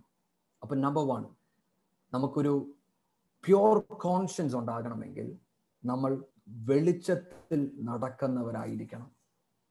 നമ്മൾ വെളിച്ചത്തിൽ നടക്കുന്നവരായിരിക്കണം. യോഹന്നാൻ ഇത് എഴുതുമ്പോൾ താൻ എഴുതിയിരിക്കുന്നത് കണ്ടോ? നാം വെളിച്ചത്തിലാണ് നടക്കുന്നതെങ്കിൽ നമുക്ക് എന്തുണ്ടാകും? കൂട്ടായ്മ ഉണ്ടായിരിക്കും. You will have a fellowship with the lord. ഇതുകൊണ്ടാ ഇതിന്റെ മേളത്തെ വാക്യത്തിൽ ഇങ്ങനെ പറയുന്നത്, അവനോട് കൂട്ടായ്മ ഉണ്ട് എന്ന് പറയുകയും ഇരുട്ടിൽ നടക്കുകയും ചെയ്താൽ നാം പോഷ്ക് പറയുന്നു. അപ്പം നമ്മൾ പറയുവാണ്, ഞാൻ വെളിച്ചത്തിലാണ് നടക്കുന്നത്, പക്ഷെ നമുക്ക് കൂട്ടായ്മ ഇല്ല എങ്കിൽ പിന്നെ നമ്മൾ ഇരുട്ടിലാണ് നടക്കുന്നത്. അപ്പം how do we know that you are walking in the light? You will have fellowship with the lord. ദൈവവുമായി നിങ്ങൾക്കൊരു ബന്ധമുണ്ടാകും. That's a number 1 thing. Number 2, അവിടെ എഴുതിയിരിക്കുന്നുണ്ടോ? യേശുവിന്റെ രക്തം സകല പാപവും പോക്കി നമ്മളെ ശുദ്ധീകരിക്കുന്നു. The blood of Christ cleanses us from all sin. ഇത് മനസ്സിലാക്കാൻ വേണ്ടി നാട്ടില് ഈ കൊതു കടിക്കാൻ നേരം ഓഡോമോസ് എന്ന ക്രീം തേക്കും. അവർ പറയുന്നത് നമ്മൾ കൊതു കടിക്കത്തില്ല. എനിക്കൊന്ന് കുറച്ചുകൂടി ഒരു ബെറ്റർ എക്സാമ്പിൾ, ഇന്ന് കോവിഡ് വന്നതിന് ശേഷം ഇപ്പം ഹോസ്പിറ്റലിൽ പോവാണ്, you get A PP kit. ആ കിറ്റ് ധരിച്ചിട്ടാ നമ്മൾ ഹോസ്പിറ്റലിൽ. അപ്പം എന്തിനാ ഈ വൈറസിൽ നിന്നുള്ള ഒരു പ്രൊട്ടക്ഷൻ അല്ലെ എന്നതുപോലെ ഞാനും നിങ്ങളും ക്രിസ്തുവുമായിട്ട് കറക്റ്റ് ഫെലോഷിപ്പിലാണ് നടക്കുന്നതെങ്കിൽ ക്രിസ്തുവിന്റെ രക്തം നമ്മളെ ശുദ്ധീകരിച്ചുകൊണ്ടിരിക്കും. There will be the blood of Jesus Christ covering over yours and my life.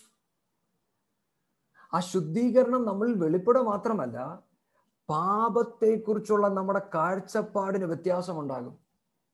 അപ്പൊ നമുക്ക് ശരിക്കും ക്രിസ്തുവുമായിട്ടൊരു കൂട്ടായ്മ ഉണ്ടെങ്കിൽ പാപത്തെക്കുറിച്ചുള്ള നമ്മുടെ കാഴ്ചപ്പാട് വ്യത്യാസമായിരിക്കും. പാപം വലുതായത് കൊണ്ടല്ല, കൂട്ടായ്മ വലുതായത് കൊണ്ടാണ്. ഹല്ലേലൂയ. ഞാൻ പറഞ്ഞ നിങ്ങൾക്ക് മനസ്സിലാവുമെന്ന് ഞാൻ വിശ്വസിക്കുന്നു. ക്രിസ്തുവുമായിട്ടുള്ള എൻ്റെ കൂട്ടായ്മ വലുതാകയാൽ ഞാൻ പാപത്തെ വലുതായിട്ടാണ് കാണുന്നത്. ഹല്ലേലൂയ. അപ്പം ഒരു പ്യൂർ കോൺഷ്യൻസ് ഉണ്ടാകണമെങ്കിൽ നമ്പർ 1, ഞാൻ വെളിച്ചത്തിൽ നടക്കണം. ദയവായി ശ്രദ്ധിക്കണമേ, നമ്മൾ വെളിച്ചത്തിൽ നടക്കുന്നുവെങ്കിൽ ക്രിസ്തുവുമായി നമുക്കൊരു കൂട്ടായ്മയുണ്ട്. ആ കൂട്ടായ്മയിൽ ക്രിസ്തുവിന്റെ രക്തം നമ്മളെ കവർ ചെയ്തുകൊണ്ടിരിക്കും. ഇതുകൊണ്ടാണ് നമുക്ക് അതിവിശുദ്ധ സ്ഥലത്ത് കയറുവാൻ ഒരു ഈസി ആക്സസ് ഉള്ളത്. അതുകൊണ്ടാണ്, ബിക്കോസ് ക്രിസ്തുവുമായിട്ട് എപ്പോഴും നടക്കുക. Every day, every moment U are walking with God. അതുകൊണ്ടാണ് ദൈവസന്നിധിയിൽ പ്രാർത്ഥിക്കുവാൻ നമ്മുടെ ഹൃദയം വാഞ്ചിക്കും. നമ്പർ 2, നമുക്ക് അറിയാവുന്ന വാക്യമാണ് റോമൻസ് 12:1-2. സമയം പോകുന്നതുകൊണ്ട് നമ്മൾ ആ വാക്യം എടുക്കുന്നില്ല. റോമൻസ് 12:1-2 നമുക്കറിയാവുന്ന വാക്യമാണ്. നമ്മൾ ലോകത്തിൽ ദൈവത്തിന് അനുരൂപമാകുമല്ല, പിന്നെയോ മനസ്സ് പുതുക്കി ജീവിക്കണം. അപ്പം രണ്ടാമത്തെ കാര്യം, എനിക്കൊരു പ്യുവർ കോൺഷ്യൻസ് ഉണ്ടാകണമെങ്കിൽ എൻ്റെ മനസ്സ് പുതുക്കി ജീവിക്കുന്ന ഒരാളായിരിക്കണം. മറ്റൊരർത്ഥത്തിൽ, I should be a man with the word of God. ദൈവ വചനം എൻ്റെ പ്രയോറിറ്റി ആയിരിക്കണം. മാർട്ടിൻ ലൂതറിന്റെ ഒരു കോട്ടുണ്ട്. പുള്ളി പറയുന്നത്, I am bound by the word of God and my conscience is captured by the word of God. ഞാൻ ദൈവവചനത്താണ്, എൻ്റെ കോൺഷ്യൻസ് ദൈവവചനത്തോട് ക്യാപ്റ്റീവ് ആയിട്ടിരിക്കുക. ഞാൻ പറയുന്നത് നിങ്ങൾക്ക് മനസ്സിലാകുന്നോ?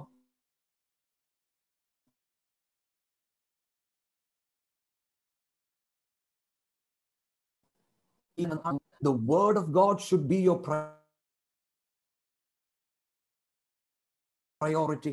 ദൈവമേന്നോ അത് ഞാൻ ജീവിക്കും. അതാണ് വെളിച്ചത്തിൽ നടക്കുക എന്ന് പറഞ്ഞാൽ. നമ്മൾ ഈ വചനം ധ്യാനിക്കുമ്പോൾ it is the light that is been shown to us. അപ്പൊ ദൈവ വചനമായിരിക്കണം നമ്മുടെ പ്രയോറിറ്റി. എങ്കിൽ മാത്രമേ നമ്മുടെ മനസ്സാക്ഷി pure ആകത്തുള്ളൂ. If you do not guide your conscience according to the word of God, നമ്മുടെ മനസ്സാക്ഷി ഈവിളായി മാറാൻ തുടങ്ങും. കാരണം ഈ മനസ്സാക്ഷി എന്ന് പറയുന്നത് നമുക്ക് മാത്രം തന്നതല്ല. ദൈവം സൃഷ്ടിച്ച എല്ലാവർക്കും മനസ്സാക്ഷിയുണ്ട്. പക്ഷെ ആത്മീയരായ നമ്മുടെ മനസ്സാക്ഷിയിൽ വ്യത്യാസം എന്താണെന്ന് ചോദിച്ചാൽ, നമ്മുടെ നടപ്പിന് വ്യത്യാസമുണ്ട്. നമ്മൾ വെളിച്ചത്തിൽ നടക്കുമ്പോൾ, ദൈവവചനത്തിന്റെ പ്രമാണത്തിൽ നടക്കുമ്പോൾ, ഈ അലാറം സിസ്റ്റത്തിന്റെ ഗൈഡ് ലൈൻസ് മാറാൻ തുടങ്ങും. ഞാൻ പറയുന്നത് നിങ്ങൾക്ക് മനസ്സിലാവുന്നുണ്ടോ? പക്ഷെ അനാത്മീയനായ ഒരു മനുഷ്യൻ നടക്കുമ്പോൾ തൻ്റെ ഗൈഡ് ലൈൻ ഡിഫറെൻ്റ് ആണ്. പക്ഷെ എന്നാലും ഈ അലാറം അടിക്കും. പക്ഷെ അലാറം ചിലപ്പോൾ ഫീബിൾ ആയിരിക്കും. പക്ഷെ ഞാനും നിങ്ങളും ക്രിസ്തുവിനോട് ചേർന്ന് നടക്കുന്നത് കൊണ്ട് നമ്മൾ ഈ വെളിച്ചത്തിൽ നടക്കുമ്പോൾ, ഈ വചനത്തിന്റെ പ്രമാണത്തിൽ നടക്കുമ്പോൾ, ഈ അലാറത്തിന്റെ വോയിസ് ഭയങ്കര വലുതാണ്. Will keep hearing that. ഇതുകൊണ്ടാ നമ്മൾ ഈ കോൺഷ്യൻസിനെ ദൈവവചനം എന്ന ഗൈഡ് ലൈനിന്റെ അകത്ത് കയറ്റി നിർത്തണം. അപ്പൊ ഇതിന്റെ അലാറത്തിന്റെ മൂവ്മെന്റ് ഭയങ്കര വ്യത്യാസമായിരിക്കും. But that's a second thing. Now, മൂന്നാമത്തെ കാര്യം, 2 Corinthians 5:9, 2 കൊരിന്ത്യർ 5 അതിന്റെ 9 വാക്യം. 2 കൊരിന്ത്യർ 5 അതിന്റെ 9 വാക്യം. അതുകൊണ്ട് ശരീരത്തിൽ വസിച്ചാലും ശരീരം വിട്ടാലും ഞങ്ങൾ അവനെ പ്രസാദിപ്പിക്കുന്നവർ ആകുവാൻ അഭിമാനിക്കുന്നു. പൗലോസ് പറയുവാണ്, ഏത് പരുവത്തിനിരുന്നാലും എനിക്ക് ഒറ്റ കാര്യമേ ഉള്ളൂ, എനിക്ക് ദൈവത്തെ പ്രസാദിപ്പിക്കണം. വേറൊരു വേർഷൻ പറയുന്നത്, my goal is to please God, my ambition is to please God. എന്ന് എന്നെ കേൾക്കുന്ന ഓരോ പേരോട് ഞാൻ ചോദിക്കട്ടെ, what is your ambition? What is the goal of your life? എനിക്കും നിങ്ങൾക്കും ഒരു പ്യുവർ കോൺഷ്യൻസ് ഉണ്ടാകണമെങ്കിൽ ഒറ്റ ഗോളെ എൻ്റെ ഈ ജീവിതത്തിൽ ഉണ്ടാകാവൂ. എൻ്റെ നാഥനെ പ്രസാദിപ്പിക്കണമെന്നുള്ള ഒറ്റ ആഗ്രഹത്തിലായിരിക്കണം ഞാൻ നടക്കുന്നത്. എങ്കിൽ മാത്രമേ എനിക്കൊരു പ്യുവർ കോൺഷ്യൻസ് ഉണ്ടാകത്തുള്ളൂ. See, this is very important for each one of us. നമുക്കൊരു പ്യുവർ കോൺഷ്യൻസ് ഉണ്ടാകണമെന്ന് ദൈവം ആഗ്രഹിക്കുന്നു. കാരണം പ്യുവർ കോൺഷ്യൻസ് ഇല്ല എങ്കിൽ നമ്മൾ വിശ്വാസത്തിൽ നിന്ന് നമ്മൾ അകന്നു പോകും. അപ്പോൾ ഒരു പ്യുവർ കോൺഷ്യൻസ് ഉണ്ടാകണമെങ്കിൽ 3 കാര്യങ്ങൾ ഞാൻ പറഞ്ഞു. നമ്പർ 1, നമ്മൾ വെളിച്ചത്തിൽ നടക്കണം. Number 2, we should be guided by the word of God. Number 3, നമ്മുടെ അംബിഷൻ അല്ലെങ്കിൽ നമ്മുടെ ഗോൾ എന്ന് പറയുന്നത് ദൈവത്തെ പ്രസാദിപ്പിക്കുക എന്നുള്ളതായിരിക്കണം. Now, എന്തുകൊണ്ടാണ് ഈ മനസ്സാക്ഷിക്ക് ഇത്ര ഇമ്പോർട്ടൻസ് വചനം കൊടുക്കുന്നതെന്നുള്ളത് എനിക്ക് അടുത്ത് പറയാനുള്ളത്. ഞാൻ പറഞ്ഞു, ദൈവം നമ്മളിൽ നിന്ന് പ്രതീക്ഷിക്കുന്നത് ഒരു പ്യുവർ കോൺഷ്യൻസ് ആണ്. ഒരു പ്യുവർ കോൺഷ്യൻസ് ഉണ്ടെങ്കിൽ മാത്രമേ നമുക്ക് ദൈവസന്നിധിയിലൂടെ ചെല്ലാൻ പറ്റത്തുള്ളൂ. Now, I want you to go to തീത്തോസിന്റെ ലേഖനം 1 അതിന്റെ 15 16. Titus 1:15 and 16. 1 അതിന്റെ 15 16. ശുദ്ധിയോ ഉള്ളവർക്ക് എല്ലാം ശുദ്ധം തന്നെ, എന്നാൽ മലിനന്മാർക്ക് അവിശ്വാസികൾക്കും ഒന്നും ശുദ്ധമല്ല. അവരുടെ ചിത്തവും മനസ്സാക്ഷിയും മലിനമായി തീർന്നിരിക്കുന്നു. കേട്ടോ, അവരുടെ മനസ്സാക്ഷി മലിനമായി തീർന്നിരിക്കുന്നു. ദ കോൺഷ്യൻസ് ഇസ് ഡിഫൈൽഡ്, അല്ലെങ്കിൽ സോയിൽഡ് എന്നാണ് പറയുന്നത്. ഇത് നിങ്ങൾക്ക് മനസ്സിലാക്കാൻ വേണ്ടി let me give you an example. ഇപ്പൊ നമ്മളെല്ലാം ഓൺലൈൻ ആയതുകൊണ്ട് കമ്പ്യൂട്ടറിനെ കുറിച്ച് ഓൾമോസ്റ്റ് എല്ലാവർക്കും അറിയാവുന്നത് കൊണ്ട് ഞാൻ ഈ എക്സാമ്പിൾ പറയുന്നത്. നമ്മുടെ കമ്പ്യൂട്ടറിൻ്റെ അകത്ത് നമ്മൾ മേടിക്കുമ്പോൾ നമുക്കിപ്പം ആൻറ്റിവൈറസ് ഇട്ടാണ് നമുക്ക് കമ്പ്യൂട്ടർ തരുന്നത്, അല്ലേ? എന്തിനാ ഈ ആൻറ്റിവൈറസ് തരുന്നത്? ഈ കമ്പ്യൂട്ടറിൻ്റെ അകത്ത് വൈറസ് കയറിയാൽ നമ്മൾ അറിയത്തില്ല. ഈ വൈറസിൻ്റെ പ്രശ്നം എന്താണെന്ന് ചോദിച്ചാൽ, ഞാൻ ഈ കമ്പ്യൂട്ടർ വർക്ക് ചെയ്യാൻ എൻ്റെ ആൻറ്റിവൈറസ് ഇല്ലെങ്കിൽ ഞാൻ ഈ കമ്പ്യൂട്ടറിൻ്റെ അകത്ത് വർക്ക് ചെയ്തുകൊണ്ടിരിക്കുമ്പോഴും ഒരു വൈറസ് ഇതിൻ്റെ അകത്തുണ്ടെങ്കിൽ ഞാൻ അറിയത്തില്ല. ഈ വൈറസ് എൻ്റെ കമ്പ്യൂട്ടറിൻ്റെ അകത്തിരിക്കുന്ന ഫോൾഡേഴ്സിൻ്റെ അകത്തൊക്കെ കയറും. പക്ഷെ ഞാൻ എപ്പോഴാണോ ഈ ഫോൾഡർ തുറക്കുന്നത് അപ്പം മാത്രമേ ഞാൻ അറിയത്തുള്ളൂ എൻ്റെ ഫോൾഡേഴ്സ് കൊറപ്റ്റഡ് ആയെന്ന്. അതുവരെയും ഈ വൈറസ് ഇതിനകത്ത് കിടക്കും. ഇനി നിങ്ങൾ പലരും കണ്ടിട്ടുണ്ടായിരിക്കും, നിങ്ങൾ കമ്പ്യൂട്ടർ കൊണ്ട് വൈറസ് കയറിയെന്ന് പറഞ്ഞ് കൊണ്ടു കൊടുക്കുമ്പോൾ അവർ പറയും, അയ്യോ ഇനിയിപ്പോൾ ഇത് ഉപയോഗിക്കാൻ പറ്റത്തില്ല, ഇത് മൊത്തം ഡിലീറ്റ് ചെയ്ത് കളഞ്ഞേ പറ്റത്തുള്ളൂ. അപ്പൊ നമ്മൾ ചോദിക്കും, അല്ല ചില ഫോൾഡേഴ്സ് വർക്ക് ചെയ്യുന്നുണ്ട്. അവർ പറയും അത് ശരിയാ, പക്ഷേ ഈ ഫോൾഡർ എടുത്ത് അടുത്ത കമ്പ്യൂട്ടറിൻ്റെ അകത്ത് ഇട്ടാൽ അതും വൈറസ് പിടിക്കും. ഞാൻ പറയുന്നത് നിങ്ങൾക്ക് മനസ്സിലാവുന്നുണ്ടോ? ഇതാണ് ഇവിടെ പറയുന്നത് ഡിഫൈൽഡ് കോൺഷ്യൻസ് എന്ന് പറഞ്ഞാൽ മനസ്സാക്ഷി ഡിഫൈൽഡ് ആയത് അറിഞ്ഞില്ല, അശുദ്ധമായത് അറിയുന്നില്ല. ഇതുകൊണ്ടാ താഴത്തെ വാക്യം നോക്കിക്കേ, അവർ ദൈവത്തെ അറിയുന്നു എന്ന് പറയുന്നുവെങ്കിലും പ്രവൃത്തികളാൽ അവനെ നിഷേധിക്കുന്നു. അപ്പൊ അവർ ദൈവത്തെ അറിയാമോ? അറിയാം, പക്ഷെ പ്രവൃത്തികൾ ദൈവത്തിന്റെ അറിവിനെ നിഷേധിക്കുന്നതാ. ഹല്ലേലൂയ. അപ്പൊ നമ്പർ 1, എ ഡിഫൈൽഡ് കോൺഷ്യൻസ്. ഏറ്റവും അപകടമുള്ള ഒരു കാര്യമാണ്. ഇത് എപ്പോഴാണ് സംഭവിക്കുന്നതെന്ന് അറിയാമോ? പലപ്പോഴും നമ്മുടെ ആത്മീയ ജീവിതത്തിന്റെ അകത്ത് ചിലതിനോടൊക്കെ നമ്മൾ കണ്ണടയ്ക്കും. നമ്മൾ പറയും, ഓ അതൊന്നും സാരമില്ല, അതൊന്നും കുഴപ്പമില്ല, ദൈവം പ്രവർത്തിക്കുന്നുണ്ടല്ലോ. തെറ്റാണെന്ന് നമുക്കറിയാമെങ്കിലും ചിലതിനോട് നമ്മൾ കണ്ണടച്ച് കഴിയുമ്പോൾ നമ്മുടെ കോൺഷ്യൻസ് ഡിഫൈൽഡ് ആകാൻ തുടങ്ങുന്നു. നമ്മുടെ കോൺഷ്യൻസ് പറഞ്ഞു തരുന്നുണ്ട് ഇത് തെറ്റാണെന്ന്, പക്ഷെ നമ്മൾ പറഞ്ഞു അത് വല്ലവരും ചെയ്യുന്നതല്ല, അത് കുഴപ്പമില്ല, നമ്മളെ ബാധിക്കുന്നതല്ലാത്തതുകൊണ്ട് ഇറ്റ്സ് ഓക്കെ. ജെ.സി. റൈൽ എന്ന ദൈവദാസൻ പറയുന്നത്, today Christians have become like A jelly fish Christianity. Jelly fish Christianity എന്നാ പുള്ളി പറയുന്നത്. എന്ന് പറഞ്ഞാൽ ഈ ജെല്ലി ഫിഷ് കടലിൽ കിടക്കുമ്പോൾ നല്ല രസമാണ് ഇതിനെ കാണാൻ, പക്ഷെ ഇതിനെ കടലിൽ നിന്ന് പുറത്തെടുത്തിട്ട ഒരു ഗുണവുമില്ല. ഇന്ന് പലരും ദൈവത്തെ അനുഗമിക്കുമ്പോൾ they don't have principles. ദൈവവചനത്തിന്റെ പ്രമാണത്തിന് വേണ്ടി ഫൈറ്റ് ചെയ്യുന്നവർ, നിൽക്കുന്നവർ ഇന്ന് കുറഞ്ഞു. Because people have become selfish. തെറ്റാണ് ചിലതെന്ന് കാണുമ്പോഴും നമ്മൾ പറയുന്നത് അത് കുഴപ്പമില്ലെന്ന് പറഞ്ഞാൽ നമ്മൾ മനസ്സിലാക്കേണ്ട ഒരു കാര്യമുണ്ട്, നമ്മുടെ കോൺഷ്യൻസ് ഡിഫൈൽഡ് ആയി പോകും. അടുത്ത വാക്യം വായിച്ചോ.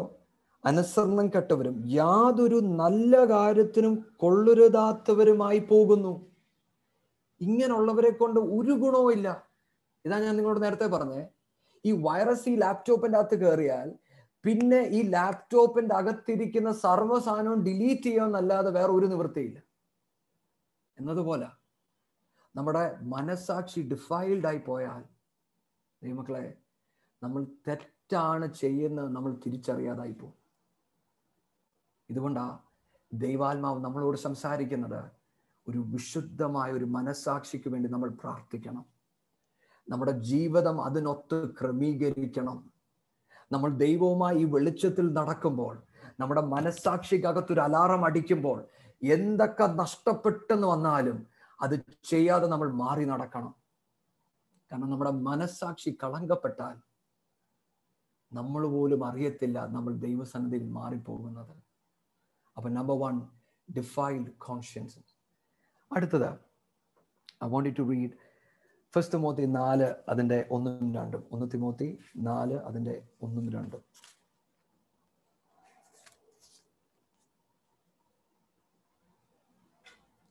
തിമോത്തി 4:1-2.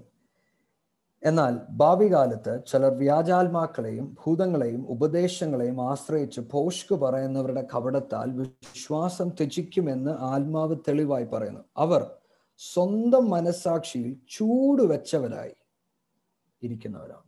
കണ്ടോ? അപ്പം ഒന്നാമത്തെ ഞാൻ പറഞ്ഞു ഡിഫൈൽഡ് കോൺഷ്യൻസ് ആണെങ്കിൽ, രണ്ടാമത്തെ കോൺഷ്യൻസ് മനസ്സാക്ഷി എന്ന് പറയുന്നത് അവര് ചൂടുവെച്ചവര്. ഇംഗ്ലീഷിൽ പറയുന്നത് hot iron seared on the conscience എന്ന് പറഞ്ഞാൽ, ഇംഗ്ലീഷിൻ്റെ അകത്ത് പറയുന്നത് സ്പീക്കിംഗ് ലൈസ് ഇൻ ഹിപ്പോക്രസി.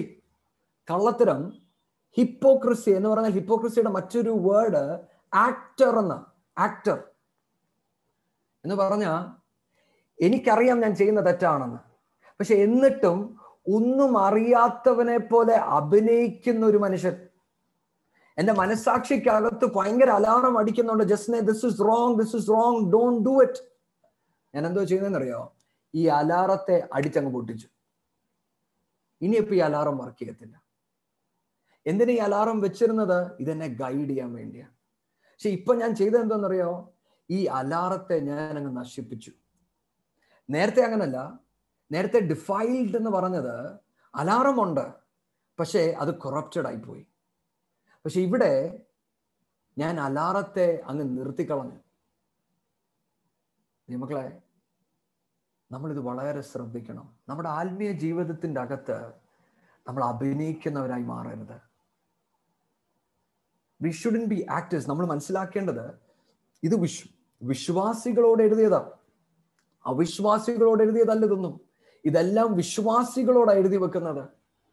കാരണം നമ്മൾ തെറ്റിപ്പോകാൻ സാധ്യതയുണ്ട് എന്ന് കാണുന്നത് കൊണ്ട്. നമ്മുടെ ക്രിസ്ത്യൻ ലൈഫിൻ്റെ അകത്ത് നമ്മൾ ഒരിക്കലും ചെയ്യാൻ പാടില്ലാത്തൊരു കാര്യമാണ് നമ്മൾ അഭിനയിക്കരുത്. നമുക്ക് ചിലത് നഷ്ടം വരുന്നെങ്കിൽ വരട്ടെ, ചിലർ നമ്മുടെ കയ്യിൽ നിന്ന് പോകുന്നെങ്കിൽ പോകട്ടെ, ചിലർ നമ്മളെ തെറ്റിദ്ധരിക്കുമെങ്കിൽ തെറ്റിദ്ധരിക്കട്ടെ, പക്ഷേ മനസ്സാക്ഷിയെ നമ്മൾ കളങ്കപ്പെടുത്തി കളയരുത്. അങ്ങനെ ചെയ്താൽ എന്ത് സംഭവിക്കുമെന്ന ഒന്നാമത്തെ വാക്യം പറയുന്നത്. ഒന്നാമത്തെ വാക്യം നിങ്ങൾ കണ്ടോ? അന്ത്യകാലത്ത് തെറ്റായ ഉപദേശങ്ങളും കൊണ്ട് ചിലർ വരും. അങ്ങനെ ഒരു സമയത്താണ് നമ്മൾ നിൽക്കുന്നത്. ഇന്ന് വചനം കേൾക്കുന്ന എല്ലാവരും ഒരുപോലെ പറയും, ഇന്ന് ഒരുപാട് തെറ്റായ ടീച്ചിങ്സ് ഉണ്ട്. ആരാ അവരുടെ പുറകെ പോകുന്നത്? മനസ്സാക്ഷിയെ കൊന്നവര്.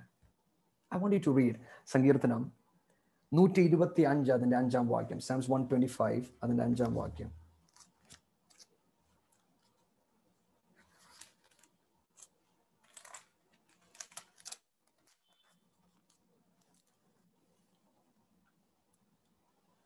എന്നാൽ വളഞ്ഞ വഴികളിലേക്ക് തിരിയുന്നവരെ യഹോവ ദുഷ്പ്രവൃത്തിക്കാരോട് കൂടെ പോകുമാറാക്കട്ടെ.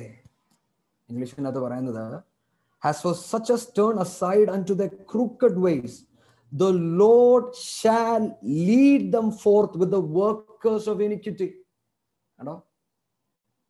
തെറ്റായ മാർഗം നമ്മൾ തിരഞ്ഞെടുക്കുമ്പോൾ ദൈവമക്കളെ, ദൈവം തന്നെ നമ്മളെ ചിലയിടത്ത് കൊണ്ട് നിർത്തും.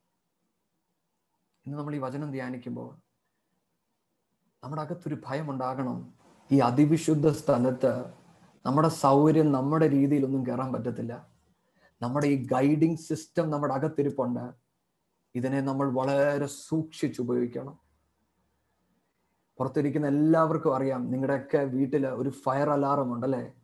അതൊന്നും ആരും കൊറപ്റ്റ് ചെയ്യത്തില്ല. കാരണം ജസ്റ്റ് എന്തെങ്കിലും ഒന്ന് അടിച്ചാൽ മതി, അത് ആ അലാറം അടിക്കും. Alarms are very important.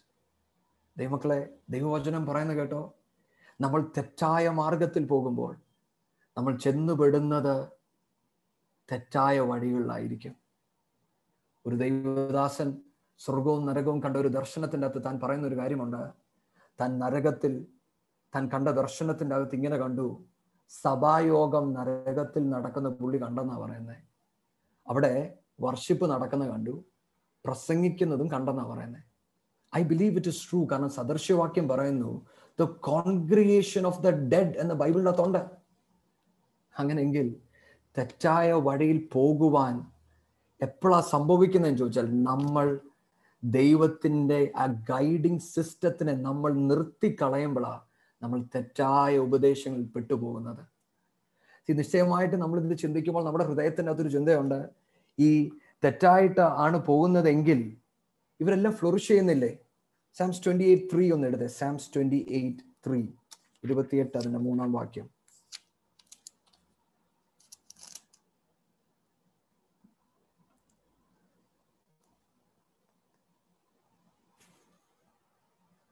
നമുക്ക് സാംസ് 92:7 എടുത്തിട്ട് നമുക്ക് 28:3 വരാം. സാംസ് 92:7.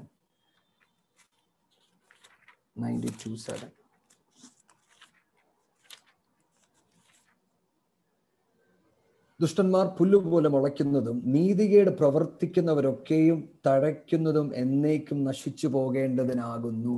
കണ്ടോ? അപ്പം ദുഷ്പ്രവർത്തിക്കാർ, ഇവിടെ ഇംഗ്ലീഷിൽ യൂസ് ചെയ്തിരുന്നത് ദ വർക്കേഴ്സ് ഓഫ് ഇനിക്വിറ്റി എന്നാണ് യൂസ് ചെയ്തിരിക്കുന്നത്. അവരും തഴച്ചു വളരും.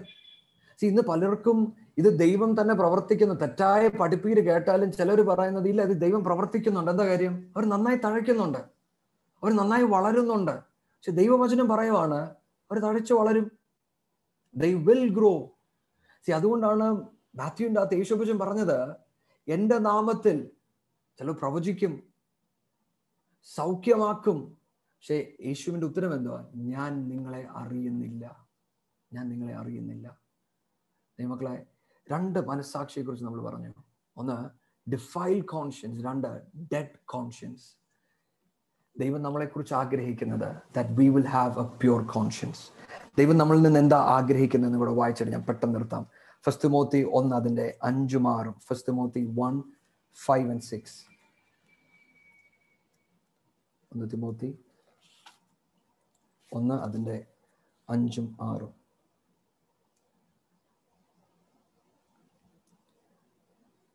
അജ്ഞതയുടെ ഉദ്ദേശമോ ശുദ്ധഹൃദയം, നല്ല മനസാക്ഷി, നിർവ്യാജ വിശ്വാസം എന്നിവയാൽ ഉളവാകുന്ന സ്നേഹം തന്നെ.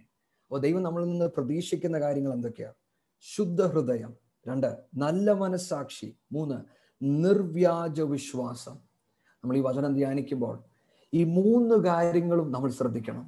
നമുക്കൊരു ശുദ്ധ ഹൃദയം ഉണ്ടെങ്കിൽ മാത്രമേ നമുക്കൊരു നല്ല മനസാക്ഷി ഉണ്ടാകത്തുള്ളൂ. ഇവിടെ യൂസ് ചെയ്തിരിക്കുന്ന word pure heart and A good conscience. ചിലയിടത്ത് ഇംഗ്ലീഷിൻ്റെ അകത്ത് ഇങ്ങനെ എഴുതിയിരിക്കുന്ന പ്യുവർ കോൺഷ്യൻസ് എന്നാണ് പറയുന്നത്. മറ്റൊരർത്ഥത്തിൽ ഒരു പ്യുവർ ഹാർട്ട് ഉണ്ടെങ്കിൽ മാത്രമേ നിങ്ങൾക്കൊരു ഗുഡ് കോൺഷ്യൻസ് ഉണ്ടാകത്തുള്ളൂ. ഒരു പ്യുവർ ഹാർട്ടും ഒരു ഗുഡ് കോൺഷ്യൻസും നിങ്ങൾക്കുണ്ടെങ്കിൽ മാത്രമേ നിങ്ങൾക്കൊരു നിർവ്യാജ വിശ്വാസം ഉണ്ടാകത്തുള്ളൂ. ആൻഡ് അൺഡിഫൈൽഡ് ഫെയ്ത്ത് എന്നിൽ ഉണ്ടാകണമെങ്കിൽ ഒരു പ്യുവർ ഹാർട്ടും ഒരു ഗുഡ് കോൺഷ്യൻസും എന്നിലുണ്ടാകണം. എങ്കിൽ മാത്രമേ ദൈവസന്നിധിയിലോട്ട് എനിക്ക് അടുത്ത് ചെല്ലാൻ കഴിയത്തുള്ളൂ. അതുകൊണ്ടാ 1 യോഹന്നാൻ 3 അതിൻ്റെ 20-ഉം 22-ഉം കൂടെ നമുക്ക് വായിക്കാം. 1 John 3, 1 യോഹന്നാൻ 3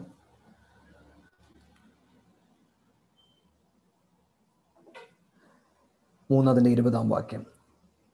ഹൃദയം നമ്മെ കുറ്റം വിധിക്കുന്നുവെങ്കിൽ ദൈവം നമ്മുടെ ഹൃദയത്തെക്കാൾ വലിയവനും എല്ലാം അറിയുന്നവനും എന്ന് നമ്മുടെ ഹൃദയത്തെ അവന്റെ സന്നിധിയിൽ ഉറപ്പിക്കാം. പ്രിയമുള്ളവരെ, ഹൃദയം നമ്മെ കുറ്റം വിധിക്കുന്നില്ല എങ്കിൽ നമുക്ക് ദൈവത്തോട് പ്രാഗൽഭ്യമുണ്ട്. അവന്റെ കൽപ്പനകളെ നാം പ്രമാണിച്ച് അവന് പ്രസാദമുള്ളത് ചെയ്യുന്നത് കൊണ്ട് എന്തു യാചിച്ചാലും അവങ്കിൽ നിന്ന് ലഭിക്കും. ഹല്ലേലൂയ. നോക്കിക്കേ, അവിടെ എഴുതിയിരിക്കുന്നത് നമ്മുടെ മനസ്സാക്ഷി നമ്മളെ കുറ്റം പറയുന്നില്ല എങ്കിൽ. ഇന്ന് നമ്മൾ ഈ വചനം ധ്യാനിക്കുമ്പോൾ my prayer for each one of us is നമ്മൾ ദൈവത്തോട് പ്രാർത്ഥിക്കണം, lord draw me in to your presence. ദൈവമേ, അങ്ങനെ അങ്ങയുടെ സന്നിധിയിലോട്ട് അടുപ്പിച്ചാലും. എന്തിന്? അപ്പച്ചാ, എന്നിൽ എന്തെങ്കിലും കുറവുണ്ടെങ്കിൽ നീ എന്നോട് ഇടപെടണം. I would finish with this word. നമ്മുടെ കുറിവാക്യം Psalms 46 അതാണല്ലോ ഈ മീറ്റിങ്ങിന്റെ കുറിവാക്യം. I want you to go there. നാളെ ഞാൻ അവിടെ നിന്ന് കണ്ടിന്യൂ ചെയ്യാം. Psalms 46 അതിന്റെ 10ാം വാക്യം. Be still and know that I am God. Be still and know that I am God. നമ്മൾ ഇന്ന് ധ്യാനിച്ചത്, നമ്മുടെ പ്രാർത്ഥന ഏതാണ്? പിതാവേ, draw me in to your presence. നമ്മൾ ദൈവത്തോട് പറയണം, അപ്പച്ച ഡ്രോ മീ. ദൈവം നമ്മളെ ദൈവസന്നിധിയിലോട്ട് അടുപ്പിക്കുമ്പോൾ തൻ്റെ രക്തം മുഖാന്തരം അതിവിശുദ്ധ സ്ഥലത്ത് നമ്മൾ എത്തി. എന്നാൽ ആ അതിവിശുദ്ധ സ്ഥലത്തെത്തുമ്പോൾ നമ്മൾ സംസാരിക്കുമല്ലോ, we are standing still, we are telling the lord, അപ്പാ നീ എന്നോട് ഇടപെട്ടാലും. കാരണം നമ്മുടെ മനസ്സാക്ഷിയിൽ എന്തെങ്കിലും കളങ്കമുള്ളതുണ്ടെങ്കിൽ പരിശുദ്ധാത്മാവിൽ നമ്മളോട് ഇടപെടട്ടെ. ഇന്ന് ഈ വചനം നിങ്ങളോട് ഓരോ പേരോടും ഇടപെടട്ടെ. My prayer for each one of us is this, that God will draw you into his presence. ഈ വചനത്താൽ ദൈവം നിങ്ങളെ അനുഗ്രഹിക്കട്ടെ.